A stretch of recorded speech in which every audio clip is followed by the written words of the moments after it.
Warning: some people can find images of hunted animals disturbing. Okay, so how are you? Hope you all are fine. In this episode, we are going to know about the Hadza tribe. This tribe is really very special and there is much to know about this Hadza tribe. So let's not make it late. Hit the like button, subscribe to my channel and click on the bell icon to get the notifications of my videos. Let's start with what is Hadza tribe. The Hadza are a modern hunter-gatherer people living in northern Tanzania. They are considered one of the last hunter-gatherer tribes in Africa. Their native homeland includes the Eyasi Valley and nearby hills. So friends, the world the Hadza tribe live in is completely without any modern conveniences. They grow no food, they raise no livestock and live without rules. They are skilled people who hunt and forage, but in the rainy and dry seasons, they adjust their diet. Do you know why?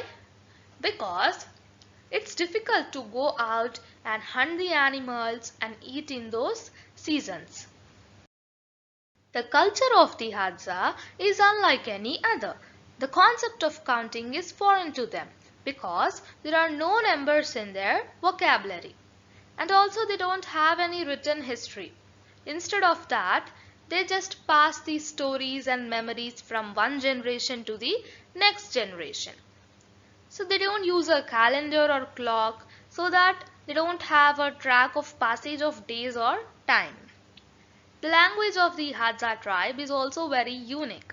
It is known as clicking language. Clicking languages are only heard in Africa and it may be one of the oldest languages in the world. What do they do? With the clicks, being a way of transmitting language through the unique genetic lineage of a tribe or culture, they just communicate with each other. The clicks are used as consonants and sound very distinctive because they are articulated by making a smacking or popping sound with the tongue on the roof of the mouth. Within the tribe, there is no leader. That is, all Hadza tribal people have the same status within the tribe. So as nomads, they move location frequently. So for example, if we want to move from one place to another or shift from one house to the other house, we take a lot of time because we have a lot of things to carry and it takes a lot of time to pack up all the things and move from one place to the other. But for these Hadza tribal people, in just a few hours, they can quickly pack up and move their camp and shelters. And also they don't need any mode of transportation because they have just few belongings and they can carry them on their backs. Why they go from one place to another, why they move their location frequently? Because they need to find new water holes and food. They don't grow food, so they have to find food. That is the reason they will move location frequently.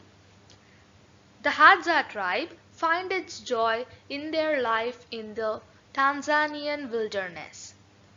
The women of Hadza tribe can often be heard chanting a beautiful rhythm that drifts over the camp.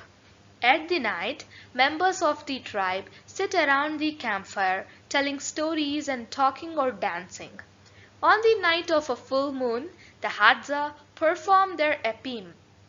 Epim means it's a ritual dance where the men dress up like their ancestors and dance for the women and the children. So friends, now let's talk about the hunting and the gathering of food. The men are the hunters of the tribe. So what will the women and children do? They gather berries, baobab fruit and edible tubers. The hunting style of the Hadza tribe is very amazing to see. They use bows and arrows with the tips dipped in poison from the adenium shrub. The men are also adept at gathering honey. They work through whistle calls with an African bird that has been named the honey guide. This bird guides the Hadza hunter to a beehive. Why is it helping the Hadza tribe? what is the need for it to do in that way? So the reason behind this cooperation is that when the Hadza people collect the honey, the bird is easily able to get at the wax once the honey has been removed. When not hunting or collecting honey, the men join the women as they forage for food. While the men forage each on their own, they gather food in large groups. So when the rainy season is upon them, they just adjust with the honey, fruit and roots that they have collected. But during the dry season, more game is available. They may find game to kill and add that meat to their diet. So friends, this is all about the Hadza tribe. Hope you all found it interesting. If you like this video, please hit the like button, share this video to all your friends so that they can also know about the Hadza tribe. Subscribe to my channel and click on the bell icon so that you can get the notifications of the interesting videos just like this. So friends, also follow me on Instagram and Facebook. Links are provided in the description box. Thank you for watching. Take care. Bye-bye.